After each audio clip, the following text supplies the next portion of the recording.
చిన్న ప్రార్థన చేసుకొని మనం ముందుకు సాగుదాం. తండ్రి, ఈ సమయం బట్టి ఎంతో వందనాలు తండ్రి. ఈ లాక్డౌన్ ప్రారంభంలో అందరు హృదయాల్లో ఎంతో భయము, చింతునింది.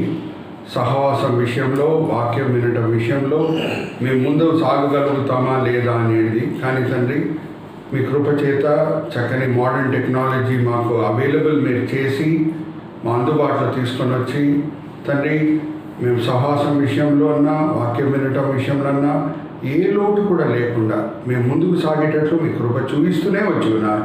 దాన్ని బట్టి మిమ్మల్ని మేము స్తుతిస్తున్నాం. ఈ సేవకుని ద్వారా ఎన్నో బైబిల్ క్వారంటైన్స్తో కూడిన పాఠములు మేము నేర్చుకునేటట్లు మీ కృప చూపించున్నారు. దాన్ని బట్టి మిమ్మల్ని మేము స్తుతిస్తున్నాం. తండ్రి, ఈ దినము ఇంకొక ప్రత్యేకమైన అంశం మేము ధ్యానిస్తుండగా మా ప్రతి మాట, మా ప్రతి ఆలోచన, మా ప్రతి క్రియ మీ మనసుకి సంతోషము, మీ పేరుకి మహిమ కలిగేటట్లు మీ కృప చూపించండి. ఈ విన్నపములు మేము యేసుక్రీస్తు పరిశుద్ధమైన పెడుతుంటున్నాం. ఆమేన్. నా వైపున, నా కుటుంబం వైపున సార్వత్రిక సంఘంకి నేను శుభములు పలుకుతున్నాను. కొన్ని వారాలుగా నేను బైబిల్ క్వారంటైన్స్ గురించి మీతో అనేక అంశంలు పంచుకున్నాను. ఈ దినము ఇంకొక ప్రత్యేకమైన అంశం మీ ముందు తీసుకొని రావాలని కోరుకుంటున్నాను. దానికంటే ముందు ఒక ప్రాముఖ్యమైన మాట మీతో పంచుకోవాలని నేను కోరుకుంటున్నాను. అదేమనగా, మనము క్రైస్తవులంగా ఒక ప్రశ్న వేసుకుంటే, దేవుడు మనకు అప్పచెప్పిన అన్ని పరిచర్యల్లో అన్నిటికంటే ప్రాముఖ్యమైన పరిచర్య ఏంటి అని మనం ఒక ప్రశ్న వేసుకుంటే దానికి జవాబు ఆయనను ఆరాధించే పరిచర్య అని లేఖనం మనకి తేటగా చెప్తున్నది. హల్లెలూయా, ప్రైజ్ ది లార్డ్. అన్నిటికంటే ప్రాముఖ్యమైన పరిచర్య ఆయనను ఆరాధించే పరిచర్య. మనకందరికీ మరియా మార్త కథ బాగా తెలుసు. దానికి మనం ఆ కథ మనకు పరిచితమైన కథ. మార్త యేసుక్రీస్తు ప్రభువారిని వంటగదిలో చేర్చుకున్న తర్వాత, ఇంట్లో చేర్చుకున్న తర్వాత వంటగదిలో ఎంతో బిజీ అయిపోతుంది. కానీ మరియా యేసుక్రీస్తు ప్రభువారి పాదం దగ్గర కూర్చొని ఆయన సహవాసంలో ఆనందిస్తూ ఆయనను ఆరాధించే సమయంలో మార్త వాడుక భాషలో చెప్పాలంటే అభ్యంతరం పడుతుంది, షికాయత్ చేస్తుంది. ఆమె వచ్చి చెప్తుంది, యేసుక్రీస్తు ప్రభువా, చూడండి, ఈ సోమరిపోతున్న సహోదరి మీ ముందు చేతులు కట్టుకొని కూర్చొని, ఆమెను ఆజ్ఞాపించండి వచ్చి వంటగదిలో నాకు సహాయం చేయమని అని చెప్పినప్పుడు యేసుక్రీస్తు ప్రభువారు ఇచ్చిన జవాబు, ఇది మీరు లూకా సువార్త 10వ అధ్యాయము 38వ వచనం నుంచి 42వ వచనంలో మీరు చదువుకోవచ్చు. మళ్ళీ చెప్తున్నాను, లూకా సువార్త 10వ అధ్యాయము 38 నుంచి 42. అక్కడ మనం గమనిస్తే యేసుక్రీస్తు ప్రభువారు ఇచ్చిన జవాబు మన బైబిల్స్లో మనం అండర్లైన్ చేసుకోవాలి. ఓ మార్త, నువ్వు చిన్న విషయాలు బట్టి ఇంత పట్టించుకుంటున్నావమ్మా. అన్నిటికంటే ప్రాముఖ్యమైనది మరియా గ్రహించింది, అది నేను తీసివేయను అని ప్రభువారు అంటున్నారు. ఆ ప్రాముఖ్యమైన విషయం ఏంటంటే, ఆయన కొరకు చేసే సేవ కంటే ముఖ్యము ఆయనను ఆరాధించే పరిచర్య. హల్లెలూయా, ప్రైజ్ ది లార్డ్. ఈ లోకంలో ఎన్నో ప్రాముఖ్యమైన పరిచర్యలు ఉన్నాయి, సేవలు ఉన్నాయి. సువార్త బోధించే సేవ, సంఘాలు స్థాపించే సేవ, ఆత్మని రక్షించే సేవ, ప్రవచించే సేవ, స్వస్థపరిచే సేవ. కానీ అన్నిటికంటే ప్రాముఖ్యమైన పరిచర్య ఏమనంటే ఆయనను ఆరాధించే పరిచర్య. అది అన్నిటికంటే ప్రాముఖ్యమైనది నేను ఎందుకు చెప్పగలుగుతున్నామంటే, వేరే అన్ని పరిచర్యలు ఈ లోకంకి నిమిత్తమైన పరిచర్యలు. ఏమన్నా ఒక పరిచర్య ఈ లోకంలో ప్రారంభమై పరలోకంలో కూడా కొనసాగుతుందంటే అది ఆయనను ఆరాధించే పరిచర్య. ఆయనను ఆరాధించే విషయంలో ఇంకొక విషయం కూడా మనము ఎప్పుడు జ్ఞాపకం పెట్టుకోవాలి. ఆయన మన జీవితంలో కుమ్మరించిన దీవెనలు బట్టి ఆయనను ఆరాధించడము ముఖ్యమే. కానీ అన్నిటికంటే ప్రాముఖ్యమైనది ఏమనగా, మన దేవుడు ఏమై ఉన్నాడో దాన్ని బట్టి ఆయనను ఆరాధించడం మనము నేర్చుకోవాలి. We should worship God for just what he is more than for what he does to us. జ్ఞాపకం పెట్టుకోండి, డాన్ మోయిన్ అనే గొప్ప వర్షిప్ లీడర్, ఆయన ప్రతి కాన్సర్ట్ ఈ సిగ్నేచర్ సాంగ్తో ప్రారంభం చేస్తాడు. ఏమనగా, God is good all the time God is good. అంటే మన దేవుడు మంచివాడై ఉన్నాడు, దాన్ని బట్టి ఆయనను మనము ఆరాధించాలి. ఆయన మన జీవితంలో కుమ్మరించిన దీవెనలు బట్టి ఆయనను ఆరాధించడం మంచిదే. కానీ అన్నిటికంటే శ్రేష్టమైన ఆరాధన ఏమంటే, మన దేవుడు ఏమై ఉన్నాడో దాన్ని బట్టి ఆయనను ఆరాధించడం మనం నేర్చుకోవాలి. మన దేవుడు మంచి దేవుడై ఉన్నాడు, ఆయనలో ఎన్నో గొప్ప గుణములు ఉన్నాయి, దాన్ని బట్టి ఆయనను ఆరాధించడం మనము నేర్చుకోవాలి. ఆ గొప్ప గుణంలో ఒక్క గొప్ప గుణం ఈ దినం మీ ముందు తీసుకొని రావాలని నేను కోరుకుంటున్నాను. అది ఏమనగా మన దేవుడు నమ్మదగిన దేవుడు. హల్లెలూయా, ప్రైజ్ ది లార్డ్. మన దేవుడు నమ్మదగిన దేవుడు. ద్వితోపదేశ కాండం 7వ అధ్యాయం 9వ వచనం. అది చెప్తున్నానమ్మా. ద్వితోపదేశ కాండం 7వ అధ్యాయం 9వ వచనంలో ఏముందంటే, మన దేవుడు నమ్మదగిన దేవుడు, ఆయన నిబంధనని నిలబెట్టుకునే దేవుడు అని మాట అక్కడ రాయబడి ఉంది. హీబ్రీ పదము, నమ్మదగిన దేవునికి వాడబడిన హీబ్రీ పదం ఏమనగా ఆమాన్ దేవుడు. ఆమాన్ అంటే నమ్మకస్తుడు, ఆయన మాట నిలబెట్టుకునే దేవుడు, నిబంధనని నిలబెట్టుకునే దేవుడు. చూడండి, ఆ ద్వితోపదేశ కాండం 7వ అధ్యాయం 9వ వచనంలోనే ఇంకొక సత్యం కూడా దేవుడు మన ముందు తీసుకొని వస్తున్నారు. అదేమనగా, ఎక్కడ దేవుని నమ్మకత్వం ఉంటుందో అక్కడ నిబంధన కనిపిస్తుంది, ఎక్కడ నిబంధన కనిపిస్తుందో అక్కడ దేవుని నమ్మకత్వం కనిపిస్తుంది. ఈ నిబంధన అనే మాట మనం సరిగా అర్థం చేసుకోవాలి. దేవుని నమ్మకత్వంని, ఆ నమ్మకత్వం అనే అంశాన్ని మనం సరిగా అర్థం చేసుకున్నటకు నిబంధన అనే పదం మనం సరిగా అర్థం చేసుకోవాలి. నిబంధన అంటే అది ఒప్పందం కాదండి. Hallelujah, praise the lord. There is a difference between covenant and a contract. ఇంగ్లీష్లో కాంట్రాక్ట్ అని అంటారు. ఒక ఇద్దరి మధ్యన జరిగే ఒక ఒప్పందంని కాంట్రాక్ట్ అని అంటారు. అలాగే ఇద్దరి మధ్యన జరిగే నిబంధనని కావనెంట్ అని అంటారు. మరి మీకు గుర్తు చేస్తున్నాను, ఇద్దరి మధ్యన జరిగే ఒప్పందంని ఇంగ్లీష్లో కాంట్రాక్ట్ అని అంటారు. ఇద్దరి మధ్యన జరిగే నిబంధనని ఇంగ్లీష్లో కావనెంట్ ఆర్ టెస్టమెంట్ అని కూడా అంటారు. అయితే ఈ నిబంధనకి అలాగే ఒప్పందంకి ఉన్న వ్యత్యాసం ఏంటి, ఒక కాంట్రాక్ట్కి ఒక కావనెంట్ మధ్యన ఉన్న వ్యత్యాసం ఏంటి, అది కూడా మనం మొదట్లో తెలుసుకొని ముందుకు సాగాలని నేను కోరుకుంటున్నాను. ఒప్పందం అనేది సామాన్యంగా ఇద్దరు ఈక్వల్ స్టేచర్ ఉన్న వ్యక్తుల మధ్యన జరుగుతుంది. మరి చెప్తున్నానమ్మా, the contract always takes place between two people of equal stature. అంటే అనుకుందాం, నా దగ్గర భూమి ఉంది, బిల్డర్ గారు నా స్నేహితుడు, ఆయన దగ్గర బిల్డింగ్ కట్టే నైపుణ్యం ఉంది. అయితే మా ఇద్దరి మధ్యన ఒక ఒప్పందం జరుగుతుంది, నిబంధన కాదు. We are of same status. ఏమనంటే నేను ఆయన కొన్ని షరతులతో కూడిన ఒప్పందము రాసుకుంటాను.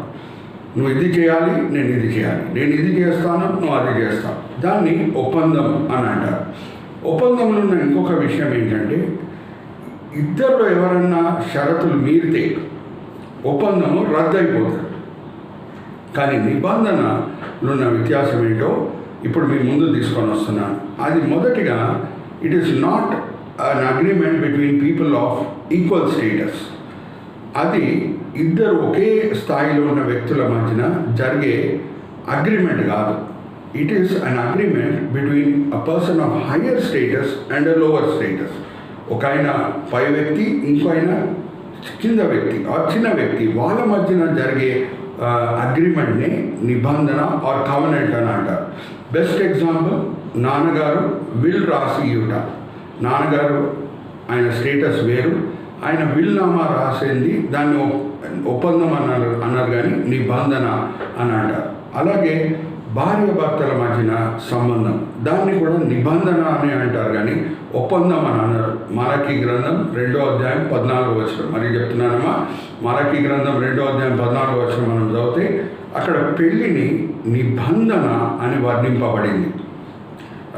బలమైన భర్త, బలహీనమైన ఘటన, భార్యతో చేసే నిబంధన ఏమనంటే, నేను జీవితాంతం నేను చూసుకుంటాను, జీవితాంతం నీ అవసరతల్ని పూర్తి చేస్తాను. అది నిబంధన. ఇంకొకటి నిబంధనలు ఉన్న గొప్ప విషయం ఏంటంటే, కింద పార్టీ షరతులను మీరినా సరే హయ్యర్ పార్టీ ఆయన షరతులని ఎప్పుడు నిలబెట్టుకునే వస్తాడు. హల్లెలూయా, ప్రైజ్ ది లార్డ్. నేను చెప్పాను కదా, ఒప్పందం ఎలాగుంటుందంటే, ఇద్దరులో ఎవరన్నా ఒకరు షరతులను మీరితే ఒప్పందం రద్దు అయిపోతుంది. కానీ నిబంధన అలాగ రద్దు అయిపోవడానికి వీలు కాదు. ఎందుకంటే కిందున్న పార్టీ ఆయన షరతులని నిలబెట్టుకోకపోయినా సరే పై ఉన్న పార్టీ ఆయన షరతులని నిలబెట్టుకునే వస్తాడు. హల్లెలూయా, ప్రైజ్ ది లార్డ్. హోషేయ గ్రంథం మనం చదివితే కళ్ళలో నీళ్లు కారుతాయి.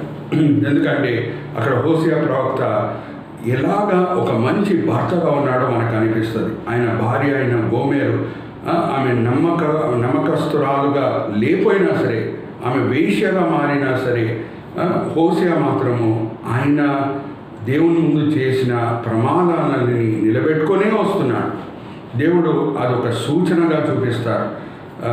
ఇజ్రాయెల్ ప్రజలు వాళ్ళ నిబంధనలో ఉన్న షరతులని వాళ్ళు మీరినా సరే, ఆయన షరతులను మాత్రం, దేవుడు ఇచ్చిన మాటలను మాత్రం ఆయన నిలబెట్టుకునే దేవుడు అని చూపిస్తూనే ఆ గ్రంథంలో మనకి వస్తూనే ఉంటాడు దేవుడు. అయితే నిబంధన ఒప్పందం మధ్యలో ఉన్న వ్యత్యాసము మీకు తెలిసి ఉండాలి. అప్పుడు దేవుని నమ్మకత్వం మనకి సరిగా అర్థమవుతుంది. ఇజ్రాయెల్ ప్రజలు మాటికి వాళ్ళు నిబంధనలు ఉన్న షరతులను మీరినా సరే, దేవుడు మాత్రము వాళ్ళని దీవిస్తూనే వచ్చారు, వాళ్ళని కాపాడుతూనే వచ్చారు, వాళ్ళ అవసరతను పూర్తి చేస్తూనే వచ్చారు. హల్లెలూయా, ప్రైజ్ ది లార్డ్. అయితే ఈ దినం మన దేవుడు నమ్మకస్తుడు అనే మాట నేను 3 సబ్ హెడింగ్స్ మీ ముందు తీసుకొని రావాలని నేను కోరుకుంటున్నాను. ఇంగ్లీష్లో ఈ నమ్మకత్వంకి వాడబడిన పదం ఏంటంటే ఫెయిత్ఫుల్నెస్. సో ఫెయిత్ఫుల్నెస్ ఎఫ్తో స్టార్ట్ అవుతుంది కాబట్టి నేను వాడే 3 పదములు కూడా ఎఫ్తో స్టార్ట్ అవుతాయి. మొదటిది faithful father of man. Second, faithful father of the nation. మూడవది faithful father of the redeemed in Christ. అయితే మీ ముందు నేను మొదటిగా ఫెయిత్ఫుల్ ఫాదర్ ఆఫ్ మ్యాన్ అనే అంశము తీసుకొని వస్తున్నానండి. అయితే ఈ ఫెయిత్ఫుల్ ఫాదర్ ఆఫ్ మ్యాన్ విషయంలో మనము విషయం ధ్యానించే ముందు ఆదాం ఎవరు అనే మాట మనకి తెలిసి ఉండాలి. ఆదాం ఎవరు అంటే లూకా సువార్త 3వ అధ్యాయం 38వ వచనం. మరీ చెప్తున్నానమ్మా, లూకా సువార్త 3వ అధ్యాయం 38వ వచనం చివరి వచనం మనం చదివితే ఆదాము దేవుని కుమారుడు అనే మాట రాయబడి ఉన్నది. ఆదాము ఎవరు? దేవుని కుమారుడు. అలాగే అవ్వ కూడా దేవుని కుమార్తె అయి ఉంటుంది. అయితే జాగ్రత్తగా వినండి. హోషేయ గ్రంథం 6వ అధ్యాయం 7వ వచనంలో ఏమని రాయబడి ఉంది? హోషేయ గ్రంథం 6వ అధ్యాయం 7వ వచనంలో ఆదాము నిబంధన మీరినట్లు ఇజ్రాయెల్ ప్రజలు కూడా విశ్వాసఘాతకులై నిబంధనని మీరిరి అనే మాట ఉన్నది. అంటే దేవుడు ఆదాము మధ్యన జరిగిన ఆ ఒప్పందం కూడా అది నిబంధన. ఆ అగ్రిమెంట్ కూడా అది నిబంధన. అది ఒక మామూలు కాంట్రాక్ట్ కాదు. ఆదాము అవ్వ ఇద్దరు వాళ్ళ షరతులను మీరినా సరే దేవుడు వాళ్ళతో ఉన్న సంబంధాన్ని సమాప్తం చేయలేదు. ఇంకా మీతో నాకేం పని లేదు అని పంపించేయలేదు. చూడండి, వాళ్ళ అవసరతని పూర్తి చేస్తూనే వచ్చాడు దేవుడు. అయితే జాగ్రత్తగా వినండి, ఏ విషయాల్లో దేవుడు వాళ్ళని జాగ్రత్తగా చూసుకున్నారనే మాట మనం లేఖనం చదివితే ఈ విషయాలు మనకు కనిపిస్తాయి. మొదటిగా ప్రొటెక్షన్. చూడండి, ఎప్పుడు పాపం చేయబడిందో మొదటిగా శాపము ఈ లోకం మీద వచ్చింది, లోకం శపించబడింది. అప్పటి వరకు ఏ జంతువులు, పులి అన్నా, సింహం అన్నా, ఎలుగుబండి అన్నా, అవి ఎలాగా ఒక డొమెస్టిక్ యానిమల్స్ లెక్క ఉన్నాయో ఆదామవ్వ పట్ల, ఒక చిన్న పిల్లి వలె, ఒక చిన్న కుక్క వలె ఎలాగున్నాయో ఇప్పుడు అవి మారిపోయినాయి. దానికి వేరే స్వభావం వచ్చేసింది. అడవి జంతువులుగా మారిపోయినాయి, ఒక క్రూరమైన మృగాలుగా మారిపోయినాయి.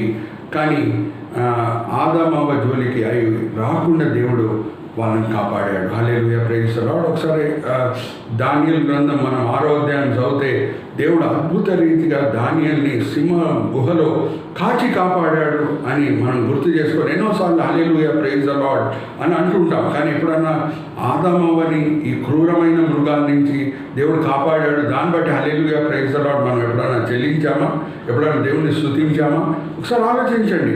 ఎప్పుడు లోకము పాపం చేత శపించబడిందో అప్పటి నుంచి మృగాల్లో ఒక క్రూరమైన నేచర్ వచ్చేసింది, ఒక క్రూరమైన స్వభావం వచ్చేసింది. అవి చీల్చే జంతువులుగా మారిపోయినాయి. కానీ ఆదామవ్వ జోలికి రాకుండా దేవుడు ఆదామవ్వని కాపాడాడు. హల్లెలూయా, ప్రైజ్ ది లార్డ్. యాక్చువల్లీ ఆదామవ్వని ఈ భయంకరమైన జంతువుల నుంచి కాపాడుట నా పుస్తకంలో అయితే దానియేలుని సింహం గుహల నుంచి కాపాడుట కంట గొప్ప అద్భుతం అని నేను చెప్పగలుగుతాను. Hallelujah, praise the lord. So protection విషయంలో దేవుడు కాపాడాడు. దాని తర్వాత క్లోత్స్ ప్రొవిజన్ విషయంలో ఆయన అద్భుత రీతిగా ఏం చేస్తున్నాడంటే, వాళ్ళు దిగంబరిగులై ఉన్నా సరే ఒక జంతువుని చంపివేసి దాని చర్మంని తీసుకొని వీళ్ళకి చక్కని వస్త్రాలు తయారు చేసి ఇస్తున్నాడు. హల్లెలూయా, ప్రైజ్ ది లార్డ్. చూడండి, చేసింది పాపము ఆదామవ్వ, షరతులను మీరింది ఆదామవ్వ. కానీ దేవుడు మాత్రము వాళ్ళ పట్ల వాళ్ళకి ఏమేమి అవసరమో తీరుస్తూనే వస్తున్నాడు. హల్లెలూయా, ప్రైజ్ ది లార్డ్. ప్రొటెక్షన్ విషయంలో నమ్మకం ఉన్నాడు, ప్రొవిజన్ విషయంలో నమ్మకం ఉన్నాడు.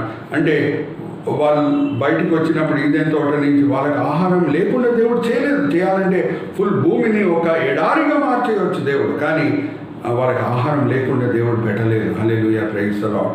ఇంకా చెప్పాలి అంటే మూడో విషయానికి వచ్చినప్పుడు how God protected eve during her child birth అని మనం చూస్తే రియల్లీ మన నోటి నుంచి హల్లెలూయా, ప్రైజ్ ది లార్డ్ అనే మాట ఆటోమేటిక్గా వచ్చేస్తుంది. ఎందుకంటే ఒకసారి ఆలోచించండి, గర్భవతి అయిన అవ్వ, ఆమెకి ఆ ప్రసవ వేదన స్టార్ట్ అయినప్పుడు ఏమన్నా మెటర్నిటీ డాక్టర్స్ పక్కన ఉన్నారా?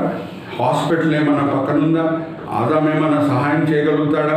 ఆయనకి ఏమైనా అనుభవం ఉందా భార్యకి సహాయం చేసే విషయంలో? ఏమీ లేదు.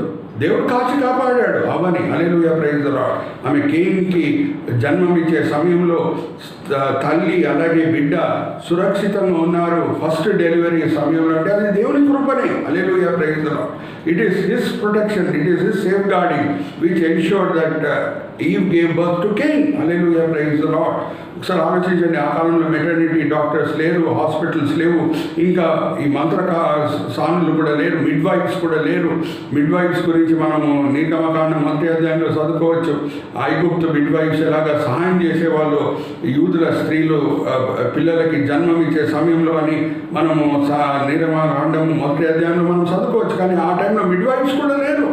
But eve gave birth to Cain and then afterwards to other children also.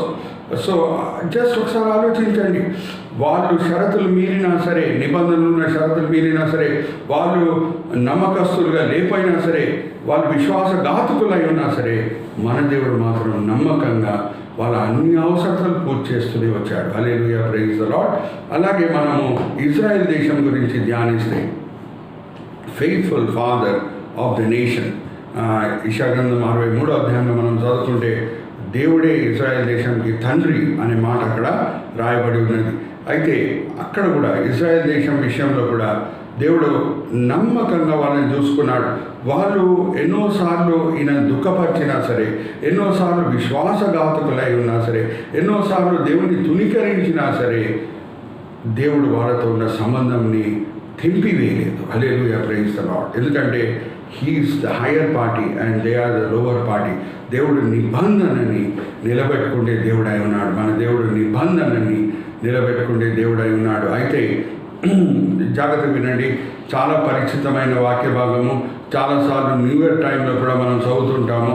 అదేమనంటే ఇర్మియా గ్రంథం 29వ అధ్యాయం 11వ వచనం. మరి చెప్తున్నానమ్మా, ఇర్మియా గ్రంథం 29వ అధ్యాయం 11వ వచనం. దేవుడు మీ భవిష్యత్తు గురించి ఆలోచించే దేవుడై ఉన్నాడు అనే మాట అక్కడ రాయబడి ఉన్నది. మీ గురించి పట్టించుకునే దేవుడై ఉన్నాడు అనే మాట అక్కడ రాయబడి ఉన్నది. ఇర్మియా గ్రంథం 29వ అధ్యాయం 11వ వచనం. కానీ ఆ 29వ అధ్యాయం కాంటెక్స్ట్ని మనం చూస్తే, ఏ సందర్భంలో ఆ మాటలు రాయబడి ఉన్నాయో, ఆరు ఏ సందర్భంలో ఆ మాటలు పలకబడి ఉన్నాయో, ఆ కాంటెక్స్ట్ని మనం చూస్తే చాలా విచిత్రమైన మాట బయటకు వస్తుంది. అదేమనంటే, ఇజ్రాయెల్ ప్రజలు ఆ సమయంలో చెరలో ఉన్నారు.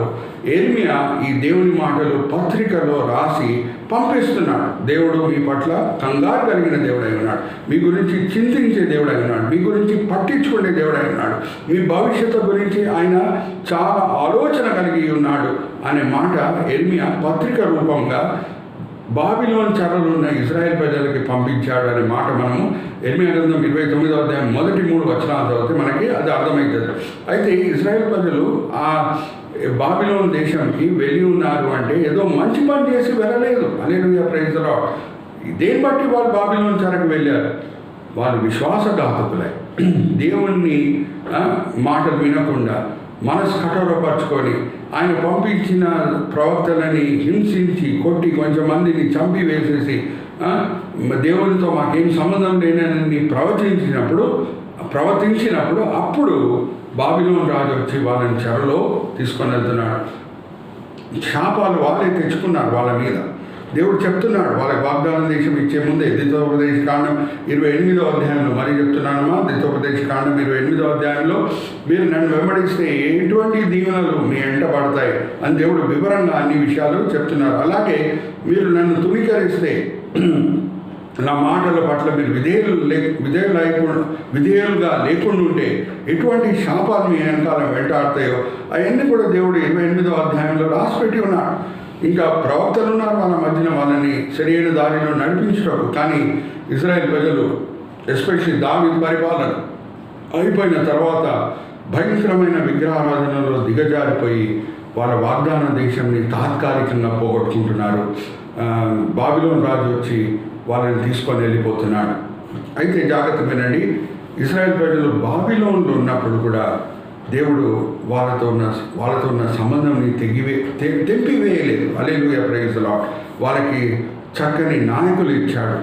షాద్రాక్, మేషాక్, అబేద్నెగో లాంటి నాయకులు, దానియేలు లాంటి నాయకులు. దాని తర్వాత మాధ్యపార్షికులు పరిపాలించే సమయంలో బాబిలోను రాజ్యం తర్వాత మాధ్యపార్షికుల రాజ్యం వచ్చింది. ఆ సమయంలో మోర్దెకాయ్ లాంటి మంచి నాయకులు, ఎస్తర్ లాంటి మంచి నాయకులని దేవుడు వాళ్ళ మధ్యన పంపించి వాళ్ళ గురించి పట్టించుకునే దేవుడు అయి ఉన్నాడు. హల్లెలూయా, ప్రైజ్ ది లార్డ్. తర్వాత కోరేషు రాజ్యం సమయంలో ఇజ్రాయెల్ ప్రజలకు మరి వాగ్దాన దేశం దొరికేటట్లు దేవుడు కృప చూపించాడు. ఎజ్రా గ్రంథం 6వ అధ్యాయం మొదటి 5 వచనాలు మరి చెప్తున్నానమ్మా.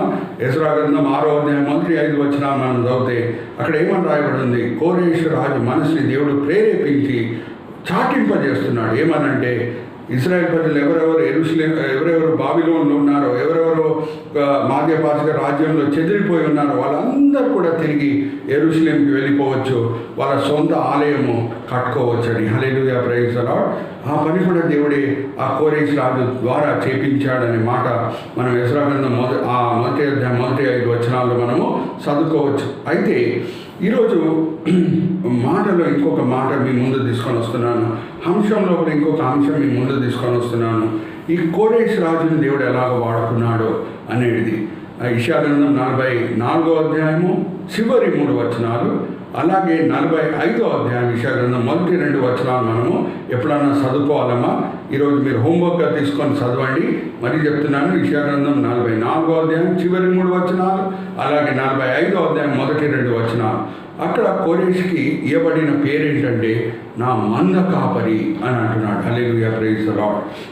కోరేషులో ఉన్న ఒక ప్రత్యేకత ఏంటంటే ఆయన బైబిల్లో ఉన్న 7 మనుషుల్లో వస్తున్నాడు. ఒక 7 మనుషుల ఒక ప్రత్యేకమైన గుంపులో ఆయన వస్తున్నాడు. ఆ 7 వ్యక్తులు ఎవరు అంటే వాళ్ళు పుట్టలేదు, దానికంటే ముందే దేవుడు వాళ్ళ పేర్లు పలికి ఉన్నారు. హల్లెలూయా, ప్రైజ్ ది లార్డ్. ఈ 7 మనుషులు ఎవరు అంటే వాళ్ళు ఇంకా పుట్టలేదు, దానికంటే ముందే దేవుడు వాళ్ళకి పేరు పెట్టి ఉన్నారు.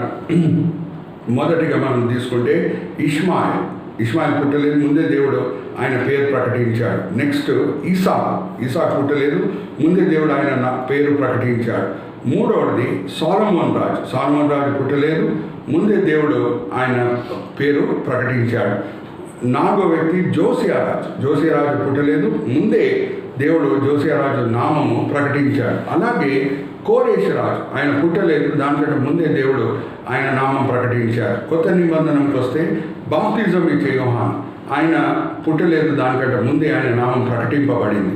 ఇంకా చివర్ల 7వ వ్యక్తి యేసుక్రీస్తు ప్రభువారు ఆయన పుట్టలేదు, దానికంటే ముందే యేసు నామం ప్రకటింపబడింది. హల్లెలూయా, ప్రైజ్ ది లార్డ్. గాబ్రియల్ దూత వచ్చి యోసేపుకి చెప్పిన మాటలు ఏంటంటే ఈ మరియా తన శిశువుకి నువ్వు యేసు అనే పేరు పెట్టాలి. అయితే కోరేషు దేవుని గొర్రెల కాపరి అంటే ఆయన మంద కాపరి అంటే ఇజ్రాయెల్ ప్రజలకి కాపరి. ఆ సమయంలో పాత నిబంధన సమయంలో దేవుని మంద అంటే ఇజ్రాయెల్ దేశంకి కాపరి కోరేషు రాజు అయి ఉన్నాడు. సో మంద కాపరి వలన వాళ్ళకి మేలే జరుగుతుంది కానీ నష్టం జరుగుటకు వీల్లేదు. ఆ మంద కాపరి వలన వాళ్ళ జీవితంలో సురక్షితంగా ఉంటాయి కానీ వాళ్ళ జీవితాలకి ఆపద రావడానికి వీల్లేదు. అయితే ఈ అంశం లోపల అంశం ఏమనగా దానియేలు గ్రంథం 5వ అధ్యాయానికి మనం వస్తే, మళ్ళీ చెప్తున్నానమ్మా, దానియేలు గ్రంథం 5వ అధ్యాయానికి మనం వస్తే ఒక భయంకరమైన దుష్టుడైన బెల్షస్సార్ రాజు, బాబిలోన్ రాజు నీ కోరెష్ రాజు చంపి వేసేసి ఆ బాబిలోన్ రాజ్యాన్ని స్వాధీనపరచుకుంటూ మనము చూస్తున్నాం. మరి చెప్తున్నాను, దానియేలు గ్రంథం 5వ అధ్యాయానికి మనం వస్తే భయంకరమైన దుష్టుడైన బాబిలోన్ రాజు బెల్షస్సార్ రాజుని కోరెష్ రాజు చంపి వేసేసి బాబిలోన్ రాజ్యంని స్వాధీనపరచుకుంటూ మనము చూస్తున్నాం. ఆ బెల్షస్సార్ రాజు చేసిన అనేక పాపంలో ఒక భయంకరమైన పాపం ఏమనగా ఒక పార్టీ, ఒక విందు ఏర్పాటు చేస్తున్నాడు. వాళ్ళ పితరుడైన నెబుకద్నెజర్, ఆయనలో కొన్ని మంచి గుణములు ఉన్నాయి. ఆ నెబుకద్నెజర్ రాజులో ఆయన పవిత్రమైన యెరూషలేము ఆలయం నుంచి తీసుకొచ్చిన గిన్నెలు, ఆ గిన్నెలని ఈయన తీసుకొని వచ్చి ఆ విందులో అపవిత్రపరుస్తున్నాడు. దాంట్లో వైన్ పోస్తున్నాడు, బ్రాందీ పోస్తున్నాడు, విస్కీ పోస్తున్నాడు, బ్రాందీ పోస్తున్నాడు, అపవిత్రపరుస్తున్నాడు. దేవుని పట్ల కొంచెం కూడా భయము చూపించట్లేదు.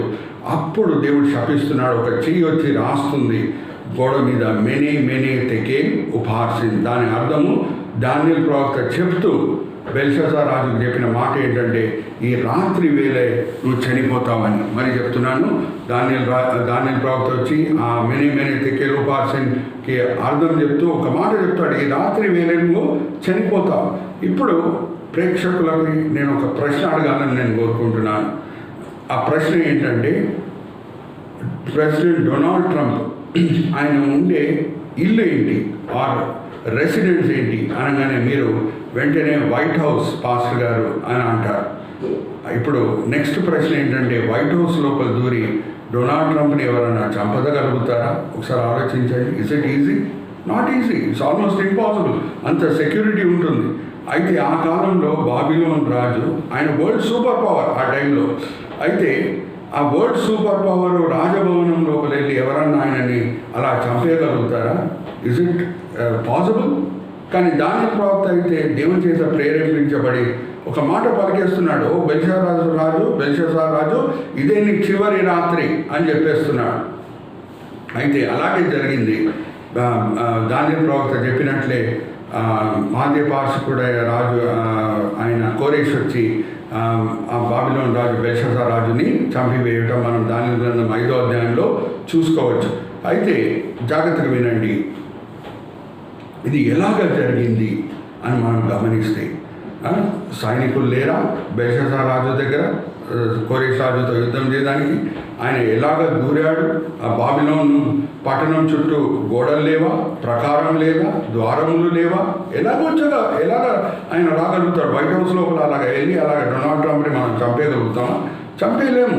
ఎవరు కూడా చంపకూడదు. మన నాయకులందరూ కూడా సురక్షితంగా ఉండాలని మనము క్రైస్తవంగా ప్రార్థన చేయాలి. ఇది జస్ట్ ఉపమాన రీతిగా నేను మీ ముందు డొనాల్డ్ ట్రంప్ కేసు తీసుకొని వస్తున్నా.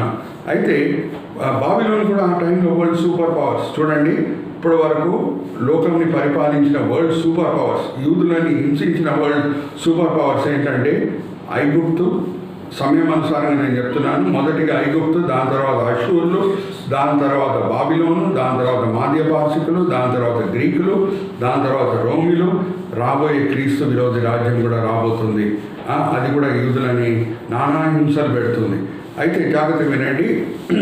అందుకే ప్రకటన గ్రంథం 13వ అధ్యాయముకి మనం వస్తే సాతానుడికి ఒక ఇమేజ్ ఇవ్వబడింది. సాతానుని సూచించే ఒక ఇమేజ్ మనకి ప్రకటన గ్రంథము 12 అలాగే 13 అధ్యాయాలు మనం చదువుకోవచ్చు. సాతానుడు ఒక ఘటాసర్పంగా సూచించబడుతున్నాడు. ఆ ఘటాసర్పంకి 7 తలలు ఉన్నాయి. ఆ 7 తలలు 6 తలలు లేవు, 8 తలలు లేవు. ఎన్ని తలలు ఉన్నాయి? 7 తలలు. ఈ 7 తలలు 7 లోక రాజ్యములని సూచించిన తలలు అన్నమాట. ఈ 7 తలలు యూదులని బాగా హింసించినాయి. అయితే జాగ్రత్త వినండి, దాంట్లో కొంచెం మంచి రాజులు కూడా ఉన్నారు. ఎలాగంటే ఐగుప్తు రాజ్యంలో యోసేఫ్ సమయంలో ఉన్న ఫారో మంచి ఫారో. అలాగే అషూర్ రాజ్యంలో యోనా సమయంలో ఉన్న అషూర్ రాజు నినివే పట్టణంలో ఉంటాడు. ఆయన మారు మనసు పొందుతున్నాడు, ఆయన మంచివాడే. అలాగే బాబిలోన్ రాజ్యంలో మనం గమనిస్తే మొదటి రాజు నెబుకద్నెజర్లో కొన్ని మంచి గుణములు ఉన్నాయి. అలాగే మాధ్యపార్షికుల రాజ్యంలో మనం గమనిస్తే కోరెష్ రాజు దేవుని మందకాపరి అనే పేరు కూడా ఆయన పొంది ఉన్నాడు. 5వ రాజ్యం గ్రీక్ రాజ్యంలో అలెగ్జాండర్ ప్రారంభంలో మంచివాడే. రోమీలు కూడా ప్రారంభంలో మనం గమనిస్తే ఎన్నో విషయాల్లో యూదులకి వాళ్ళు సహాయం చేశారు. వాళ్ళ ప్రతినిధి హేరోదు రాజు, రోమా రాజ్యానికి ప్రతినిధి అయిన హేరోదు రాజు యూదుల ఆలయం కట్టుకునే సమయంలో ఎంతో తోడ్పడుతున్నాడు. ఆయనలో ఎన్నో లోట్లు ఉన్నాయి, కానీ తోడ్పడిన విషయం మాత్రం అది చారిత్రక సత్యం. అలాగే మనము గమనిస్తే 7వ రాజ్యము, క్రీస్తు విరోధి రాజ్యము, ఆయన కూడా ప్రారంభంలో యూదులకి స్నేహితుడుగా ఆయన ప్రవర్తిస్తాడు. అయితే సాతానికి 7 రాజ్యములకున్న పోలిక ఏంటంటే, కొంచెం లోతులో వెళ్తున్నానమ్మా, నేను మెయిన్ అంశంకి మరీ వస్తాను. సాతానుడికి 7 రాజ్యములకున్న పోలిక ఏంటంటే, సాతానుడు కూడా ఎజెకియెల్ గ్రంథం 28వ అధ్యాయం 14-15 వచనాలు మనం చదువుకుంటే, మరీ చెప్తున్నాను, ఎజెకియెల్ గ్రంథం 28వ అధ్యాయం 14-15 వచనాలు మనం చదువుకుంటే, మొదట్లో మంచివాడే కానీ దాని తర్వాత చెడ్డవాడుగా మారుతున్నాడు. మరీ చెప్తున్నానమ్మా, సాతానికి ఈ 7 రాజ్యములకు ఉన్న పోలికలు ఏంటంటే, సాతానుడు కూడా మొదట్లో మంచివాడే, పరిశుద్ధుడే, దేవుని స్తుతించి ఆరాధించే ప్రధాన దూతగా ఆయన ఉన్నాడు. కానీ దాని తర్వాత గర్వం వలన ఆయన పడిపోతున్నాడు. అలాగే ఈ 7 రాజ్యములు కూడా మనం గమనిస్తే, ఐగుప్తులో మొదటి యోసేపు సమయంలో ఉన్న రాజు ఫారో మంచోడే, కానీ మోసే సమయంలో ఉన్న ఫారో దుష్టుడు. అలాగే అషూర్ రాజ్యంని కూడా మనం తీసుకుంటే, యోనా సమయంలో ఉన్న అషూర్ రాజు మంచివాడే, కానీ సెన్నాచెరీబ్ సమయంకి మనం వస్తే ఆయన వచ్చి ఎలాగ హెజెకియా రాజుని అవమానపరుస్తున్నాడో, దేవుని నామంని అవమానపరుస్తున్నాడో, అదంతా కూడా మనం 2వ దినవృత్తాంతము ఈ 30వ అధ్యాయంలో మనము చదువుకోవచ్చు. అలాగే మనము బాబిలోన్ రాజ్యం గురించి మనం గమనిస్తే, నెబుకద్నెజర్ ప్రారంభంలో మంచివాడే, మొదటి రాజుగా మంచివాడుగా ఉన్నాడు. కానీ బెల్షాజార్ సమయంకి మనం వచ్చినప్పుడు బాబిలోన్ రాజ్యం పాపంలో ఎలాగ దిగజారిపోయిందో మనము గమనించవచ్చు. మాధ్య పార్శికుల రాజ్యం గురించి మనం చూస్తే, కోరేష్ రాజు చాలా మంచివాడు, కానీ జర్జక్స్ అనే లాస్ట్ రాజు సమయంలో మనం వస్తే ఆయన భయంకరమైన దుష్టుడు. అలాగే గ్రీక్ రాజ్యం గురించి మనం గమనిస్తే, అలెగ్జాండర్ రాజు మంచివాడు ప్రారంభంలో, కానీ చివరి గడియలో గ్రీక్ రాజ్యంని మనం చూస్తే యాంటియోకస్ ఎపిఫెనస్ అనే ఒక దుష్టుడు వస్తున్నాడు. భయంకరమైన రాజు, యూదులని నానా హింసలైన పెట్టాడు. ఇంకా యూదుల ఆలయంకి వచ్చి పరిశుద్ధమైన ఆలయంలో ఇతడి బలిపీఠం మీద ఒక పందిని కూడా అర్పించడం అది చారిత్రక సత్యం. దేవుడు ఆయనను కూడా శిక్షించాడు. అలాగే రోమిల విషయంలో కూడా మనం గమనిస్తే, హేరోదు రాజు సమయంలో వాళ్ళు యూదుల ఆలయం కట్టుకుంటూ కూడా సహాయం చేశారు. దాని తర్వాత నానా హింసలు యూదులని పెట్టారు. క్రీస్తు విరోధి కూడా మొదట్లో యూదుల స్నేహితుడు వలె కనిపిస్తాడు, దాని తర్వాత నానా హింసలు యూదులని పెడతాడు. This is the subject within a subject. కానీ I'm coming to the main point once again. Main point ఏంటంటే, కోరేష్ రాజు ఒక రాత్రి వేళ జస్ట్ 24 గంటల లోపల ఎలాగ బాబిలోన్ రాజ్యాన్ని ఆయన స్వాధీనపరుచుకుంటున్నాడు, అది మనం ధ్యానిస్తే ఇజ్రాయెల్ దేశం పట్ల దేవుడు ఎంత నమ్మకం ఉన్నాడో మనకు అర్థమవుతుంది. మరి చెప్తున్నానమ్మా, ఇలాగా ఆయన బాబిలోన్ రాజ్యాన్ని ఎలాగ మాదిన పార్శికుల రాజు కోరేష్ రాజు స్వాధీనపరుచుకున్నాడు, ఆ విషయం మనకు తెలుసుంటే యూదుల పట్ల దేవుడు ఎంత నమ్మకస్తుడు అనేది అర్థమవుతుంది. ఇప్పుడు నేను అన్ని వివరాలు మీతో పంచుకుంటున్నాను, జాగ్రత్తగా వినండి. ఇదే యూఫ్రటిస్ నది అని అనుకోండి, మధ్యలో ఉండేది యూఫ్రటిస్ నది. ఇక్కడ మాధ్య పార్శికుల రాజ్యం ఉంటే ఇక్కడ బాబిలోన్ రాజ్యము ఉంటుంది. మరి చెప్తున్నాను, ఇది మధ్యలో యూఫ్రటిస్ నది అని ఉంటే ఇక్కడ మాధ్య పార్శికుల రాజ్యం ఉంటే ఇక్కడ బాబిలోన్ రాజ్యము ఉంటుంది. ఇప్పుడు కోరేషు రావాలి అంటే యూఫ్రటిస్ నది దాటి రావాలి. ఇప్పుడు బెల్షాజార్ రాజుకి తెలిసిపోదా కోరేష్ రాజు యుద్ధంకి వస్తున్నాడు, యూఫ్రటిస్ నది దాటి వస్తున్నాడు అంటే ఈయనకి ముందే దూతలు చెప్పరా? చెప్తే ఈయన సిద్ధపడడా? ఈయన సైన్యంని సిద్ధంగా ఉంచడా? మరి ఏం జరిగింది ఆ రాత్రి వేళ? ఇలాగ వచ్చి కోరేష్ రాజు బాబిలోన్ రాజ్యాన్ని స్వాధీనపరుచుకున్నాడు, బెల్షాజార్ రాజ్యాన్ని చంపేసాడంటే ఏం జరిగింది ఆ రాత్రి వేళ అని మనం గమనించాలి. ఏం జరిగింది అంటే బైబిల్ పండితులు చెప్పేది, దేవుడు యెషయా గ్రంథం 44వ అధ్యాయం చివరి 3 వచనాల్లో ప్రవచించినట్లు కోరేష్ రాజు ముందు నేను నదులని ఎండింపజేస్తాను అని చెప్పినట్లు యూఫ్రటిస్ నది కూడా పాయలైపోయింది. హల్లెలూయా, ప్రైజ్ ది లార్డ్. యూఫ్రటిస్ నది పాయలయ్యేటప్పటికీ కోరేష్ రాజు ఆయన సైన్యంతో ఈజీగా దాటి బాబిలోన్ దాకా వచ్చేసాడు. ఇంకా మరి బాబిలోన్ దగ్గర రావటం ఒక ఎత్తు అయితే, మరి బాబిలోన్ లోపల పట్టణం లోపల వెళ్ళాలి కదా. చుట్టూ గోడలు ఉన్నాయి, ప్రకారం ఉంది, పెద్ద పెద్ద ద్వారములు ఉన్నాయి. ఎలాగ ఆయన దూరగలిగాడు అని మనం చూస్తే బైబిల్ పండితులు అంటారు, బాబిలోను రాజ్యం ఆ బాబిలోను పట్టణము ద్వారం అవతల వైపు కోరేషు ఇద్దరు దూతలు ఉన్నారు, సీక్రెట్ స్పైస్ ఉన్నారు. వాళ్ళు ఏం చేశారంటే ఈ సైన్యం వచ్చినప్పుడు ద్వారములన్నీ తెరిచివేసేశారు. దాన్ని బట్టి ఈయన లోపల దూరిపోయాడు, ఇంకా హతం చేసేసాడు బాబిలోను రాజ్యం సైన్యంని, అలాగే రాజుని కూడా అని బైబిల్ పండితులు అంటారు. అమ్మా జాగ్రత్తగా వినండి, ఒకసారి ఆలోచించండి.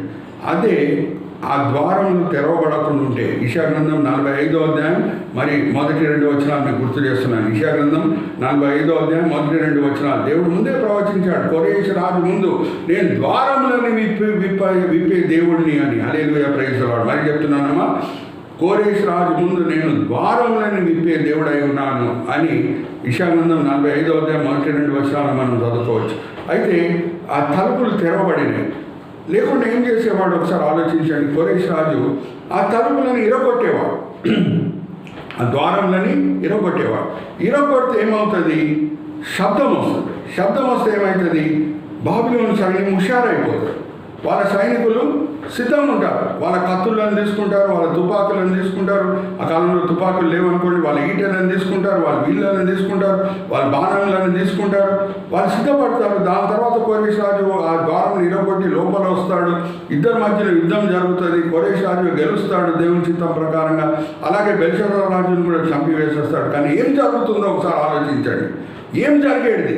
వేల కొలది యూదులు బాబిలోను పట్టణం లోపల ఉన్నారు. హల్లెలూయా, ప్రైజ్ ది లార్డ్. మరి చెప్తున్నాను, వేల కొలది యూదులు బాబిలోను పట్టణం లోపల ఉన్నారు. అదే కోరేషు రాజు ఇరగొట్టుకొని ద్వారాన్ని లోపల దూరితే బాహ్య పార్షికుల సైన్యం బాబిలోను సైన్యం మధ్యన యుద్ధం జరిగితే ఆ క్రాస్ ఫైర్లో అనేక యూదులు చనిపోవడానికి ఆస్కారం ఉంది. హల్లెలూయా, ప్రైజ్ ది లార్డ్. ఒక్క యూదుడు కూడా చనిపోకుండా దేవుడు మాధ్య పార్షికుడైన కోరేషు రాజు బాబిలోను రాజ్యాన్ని స్వాధీనపరచుకునేటట్లు అద్భుత రీతిగా తలుపులను తెరిచి పారేశారు. Hallelujah, praise the Lord. ఇప్పుడు మీకు అర్థమవుతుందా? Are you able to understand the significance of Daniel chapter 5?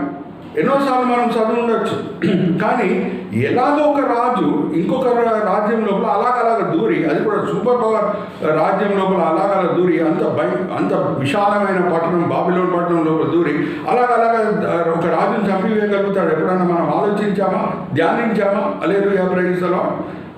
దేవుని కార్యం అది. హల్లెలూయా, దేవుని చేయి దాంట్లో కనిపిస్తుంది. హల్లెలూయా, ప్రైజ్ ది లార్డ్. అందుకు కోరేషు రాజు లోపల రావటం, అలాగే ఆ బెల్షస్సర్ రాజుని చంపివేయటం అవన్నీ కూడా ఒక రాత్రి వేళనే జరిగిపోయింది. దానివలన ఏమైందంటే ఒక్క యూదుడు కూడా చనిపోవడానికి వీలు కాలేదు. హల్లెలూయా, ప్రైజ్ ది లార్డ్. ఒక్క యూదుడు కూడా చనిపోలేదు. కోరేషు రాజు బాబిలోను పట్టణాన్ని స్వాధీనపరచుకునే టైంలో ఇక్కడ మన దేవుని నమ్మకత్వం కనిపిస్తుంది. హల్లెలూయా, ప్రైజ్ ది లార్డ్. ఇక్కడ మన దేవుని యూదుల పట్ల ఉన్న నమ్మకత్వం కనిపిస్తున్నది. అదే ఇర్మియా ద్వారా రాసిన పత్రిక మనకు గుర్తొస్తున్నది. యూదులు చెరలో ఉన్నప్పుడు దేవుడు ఏమని రాసి పంపించారంటే, మరి మీకు గుర్తు చేస్తున్నాను, 29వ అధ్యాయం ఇర్మియా గ్రంథం 11వ వచనం, మీ గురించి నేను పట్టించుకునే దేవుడై ఉన్నాను, మీ గురించి ఆలోచించే దేవుడై ఉన్నాను, మీ భవిష్యత్తు గురించి ఆలోచించే దేవుడై ఉన్నాను. హల్లెలూయా, ప్రైజ్ ది లార్డ్.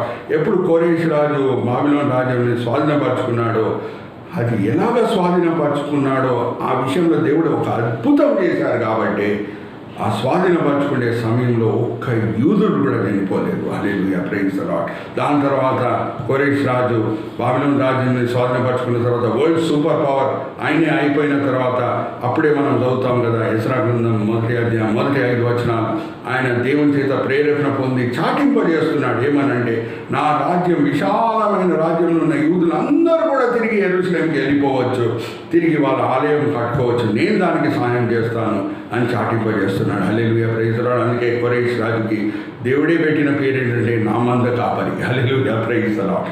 అంటే అటువంటి మంద కాపరిని పెట్టి దేవుడు ఆయన నమ్మకత్వాన్ని చూపిస్తున్నాడు ఇజ్రాయెల్ దేశం పట్ల. అంతకీ ఇజ్రాయెల్ ప్రజలు నమ్మకస్తులు కాదు, కానీ దేవుడు మాత్రం ఆయన స్వభావాన్ని మార్చుకునే దేవుడు కాదు. హల్లెలూయా, praise the lord.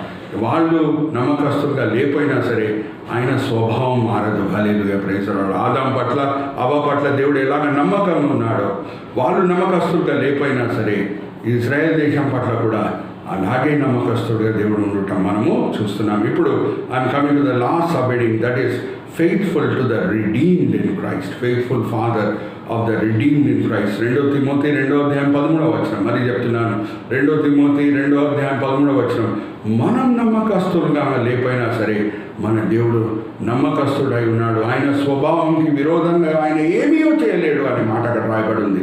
Hallelujah, praise the lord. జ్ఞాపకం పెట్టుకోండి, మన మారు మనసు పొంది క్రైస్తవంగా అయిపోయిన తర్వాత ఎవరన్నా చెప్పగలుగుతారా దాని తర్వాత మేము పాపమే చేయలేదు అని, మేము తప్పుదారిలోనే పోలేదని ఎవరైనా చెప్పగలుగుతారా? ఎవరు చెప్పలేరు.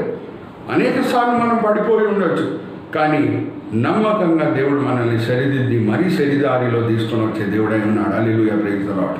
శిక్షించే దేవుడు, అవును. హెబ్రీయులకు రాసిన పత్రిక 12వ అధ్యాయం 5వ వచనం నుంచి 12వ వచనం, మరి చెప్తున్నాను, హెబ్రీయులకు రాసిన పత్రిక 12వ అధ్యాయం 5వ వచనం నుంచి 12వ వచనం, ఆయన శిక్షించే దేవుడై ఉన్నాడు. ఎందుకంటే ఆయన నమ్మకస్తుడు కాబట్టి. హల్లెలూయా, ప్రైజ్ ది లార్డ్. పాపంకి అప్పచెప్పే దేవుడు కాదు, దుష్ట మార్గంకి అప్పచెప్పే దేవుడు కాదు.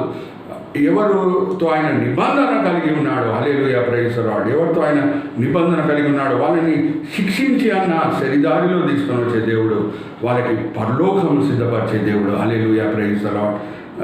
అయితే జాగ్రత్త వినండి, మనం అనేక సార్లు తప్పుదారిలో వెళ్ళుండొచ్చు, కానీ దేవుడు శిక్షించి మనం సరిదారిలో తీసుకొని వస్తాడు.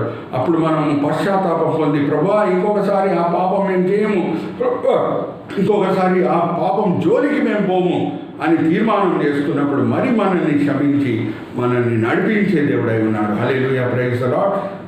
చూడండి, ఆయన ఎవరితో నిబంధన చేసుకుంటున్నాడో వాళ్ళ పట్ల ఆయన నమ్మకంగా ఉండే దేవుడై ఉన్నాడు. హల్లెలూయా, ప్రైజ్ ది లార్డ్. అన్నిటికంటే భయంకరమైన శిక్ష ఏమంటే, రోమిలికి రాసిన పత్రిక 1వ అధ్యాయం 28వ వచనం, మరి చెప్తున్నాను, రోమిలికి రాసిన పత్రిక 1వ అధ్యాయం 28వ వచనం, అన్నిటికంటే భయంకరమైన శిక్ష ఏంటంటే శిక్షించకుండా పాపంకి అప్పచెప్పుట, శిక్షించకుండా దుష్టత్వంకి అప్పచెప్పుట.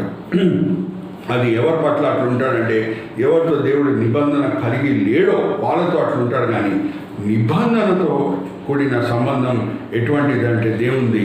ఆయన మనల్ని శిక్షించన్నా, మొట్టికాయలు వేసన్నా, మనల్ని సరిదిద్ది మరి సరిదారిలో తీసుకొని వచ్చి మనల్ని పరలోకం వైపు నడిపించే దేవుడై ఉన్నాడు. హల్లెలూయా, ప్రైజ్ ది లార్డ్.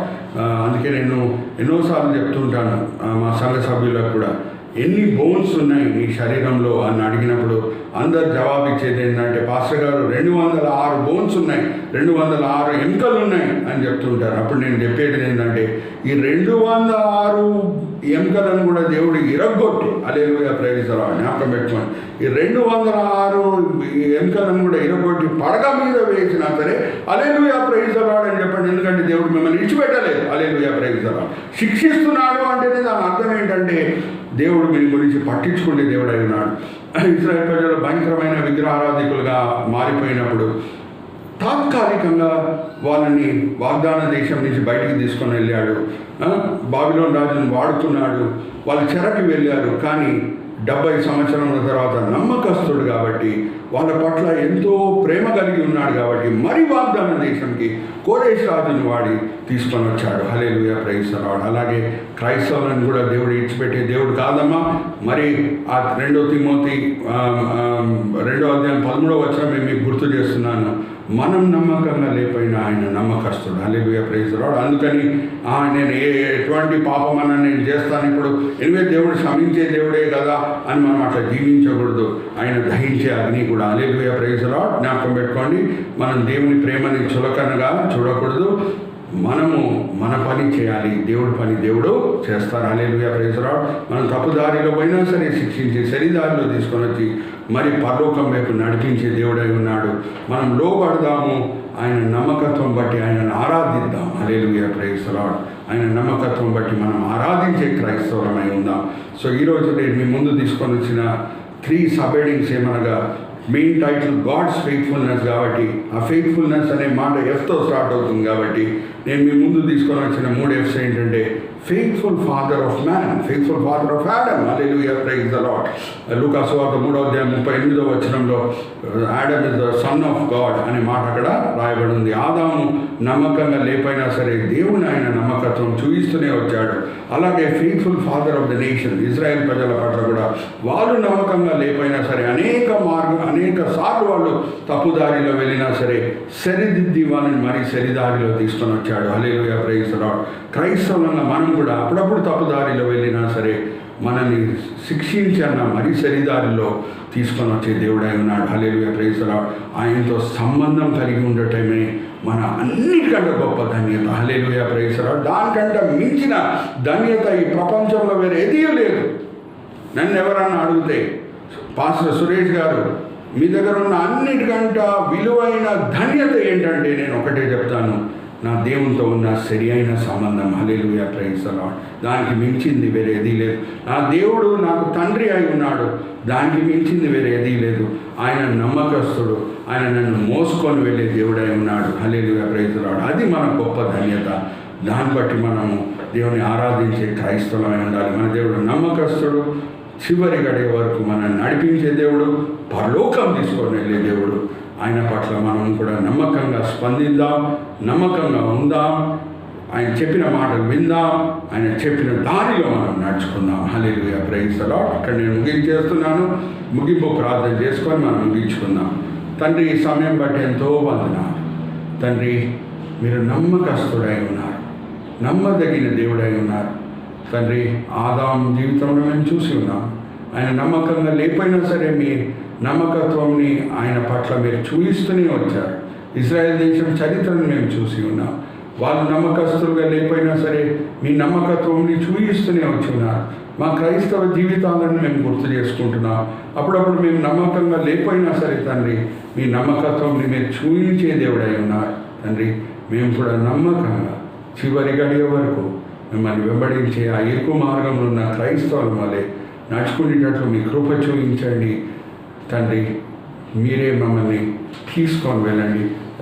ఫిలిప్పీయులకు రాసిన పత్రిక 1:6 వచనంలో వాగ్దానాన్ని మేము స్వతంత్రించుకుంటున్నాం తండ్రి. మరి ఫిలిప్పీయులకు రాసిన పత్రిక 1:6 వచనం ఏమని రాయబడిందంటే, ఎవరి గొప్ప కార్యము మా జీవితంలో ప్రారంభం చేశారో, మీరు తండ్రి ఒక గొప్ప కార్యం మా జీవితంలో ప్రారంభం చేశారు, దాన్ని మీరు ముగించే దేవుడై ఉన్నారు. హల్లెలూయా, ప్రైజ్ ది లార్డ్. అది మేము గుర్తు చేసుకొని స్వతంత్రించుకుంటున్నాం తండ్రి. ఈ విన్నపములు మేము యేసుక్రీస్తు పరిశుద్ధమైన నామమున వేడుకుంటున్నాం.